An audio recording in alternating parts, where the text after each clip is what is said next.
ക്രൈസ്തവരും August 15 ദേശഭക്തിയുടെയും മരിയഭക്തിയുടെയും സുദിനമാണ്. മംഗളവാർത്ത മുതൽ സ്വർഗാരോപണം വരെ ഇതാ കർത്താവിന്റെ ദാസി എന്ന ഭാവത്തോടെ നിന്ന പരിശുദ്ധ മറിയത്തെ മരണമില്ലാത്ത നിത്യതയിലേക്ക് ദൈവം ഉയർത്തിയ ദിനം. അതുപോലെ തന്നെ 2 നൂറ്റാണ്ടുകളോളം വാരതന്ത്രത്തിന്റെ അടിമച്ചങ്ങലയിൽ കഴിഞ്ഞ ശേഷം സ്വാതന്ത്ര്യത്തിന്റെ പൊൻപുലരിയിലേക്ക് മിഴി തുറന്ന ഭാരതാംബയുടെ ദിനം. 1947 ഓഗസ്റ്റ് 14-ാം തീയതി അർദ്ധരാത്രി ബ്രിട്ടീഷുകാർ നമ്മുടെ മുന്നിൽ അടിയറവ് വെച്ച സ്വാതന്ത്ര്യം, അതെ, അനേക വർഷങ്ങൾ നീണ്ട നിരന്തര സമരത്തിലൂടെ നാം നേടിയെടുത്ത സ്വാതന്ത്ര്യം. ആ സ്വാതന്ത്ര്യമാണ് നാം ഇന്നും ആസ്വദിക്കുന്നത്. സ്വതന്ത്ര ഭാരതം അതിന്റെ 78ാം സ്വാതന്ത്ര്യ ദിനം ആഘോഷിക്കുന്ന ഈ ദിനം നമ്മെ സംബന്ധിച്ചിടത്തോളം അഭിമാനത്തിന്റെയും പ്രത്യാശയുടെയും ഒരു ദിനം കൂടിയാണ്.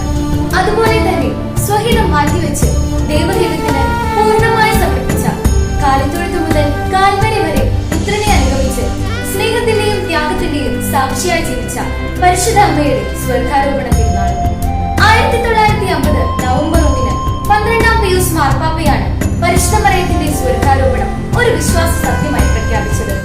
പരിശുദ്ധ അമ്മ ഈ ഭൂലോകവാസത്തിനു ശേഷം ഉടലോടെ സ്വർഗത്തിലേക്ക് എടുക്കപ്പെട്ടു എന്ന വിശ്വാസത്തെയാണ് അദ്ദേഹം പ്രഖ്യാപിച്ചത്.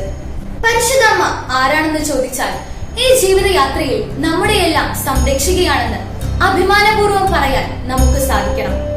പരിശുദ്ധ അമ്മയുടെ സ്വർഗാരോപണം നമ്മെ ഓർമ്മിപ്പിക്കുന്നത് പരിപൂർണമായ സ്വാതന്ത്ര്യമാണ്. അമലോത്ഭവത്തിലൂടെ പാപത്തിന്മേൽ വിജയം വരിക്കുകയും സ്വർഗാരോപണത്തിലൂടെ മരണത്തെ പരാജയപ്പെടുത്തുകയും ചെയ്തു. സ്വാതന്ത്ര്യം നമ്മുടെ അവകാശവും ഉത്തരവാദിത്വവുമാണ്. നമ്മുടെ രാജ്യം സ്വാതന്ത്ര്യത്തിന്റെ ഇത്രയേറെ വർഷങ്ങൾ പിന്നിടുമ്പോഴും നമ്മൾ യഥാർത്ഥത്തിൽ സ്വതന്ത്രരാണോ എന്ന് നാം ചിന്തിക്കണം. വർഗീയതയും മതഭ്രാന്തവും ഭീകരവാദവും ഉയർത്തുന്ന വെല്ലുവിളികൾ നമ്മുടെ നാടിന്റെ നിലനിൽപ്പിനെ തന്നെ ബാധിക്കുന്നവയാണ്. സ്വാതന്ത്ര്യത്തിന്റെ ആനന്ദം നാം കണ്ടെത്തേണ്ടത് പാവപ്പെട്ട മനുഷ്യരുടെ കഷ്ടപ്പാടിന്റെ കണ്ണുനീർ തുടച്ചു നീക്കിക്കൊണ്ടാണ്. പരിശുദ്ധ അമ്മ നമ്മെ ഓർമ്മിപ്പിക്കുന്ന നല്ലൊരു ചിന്തയുണ്ട്.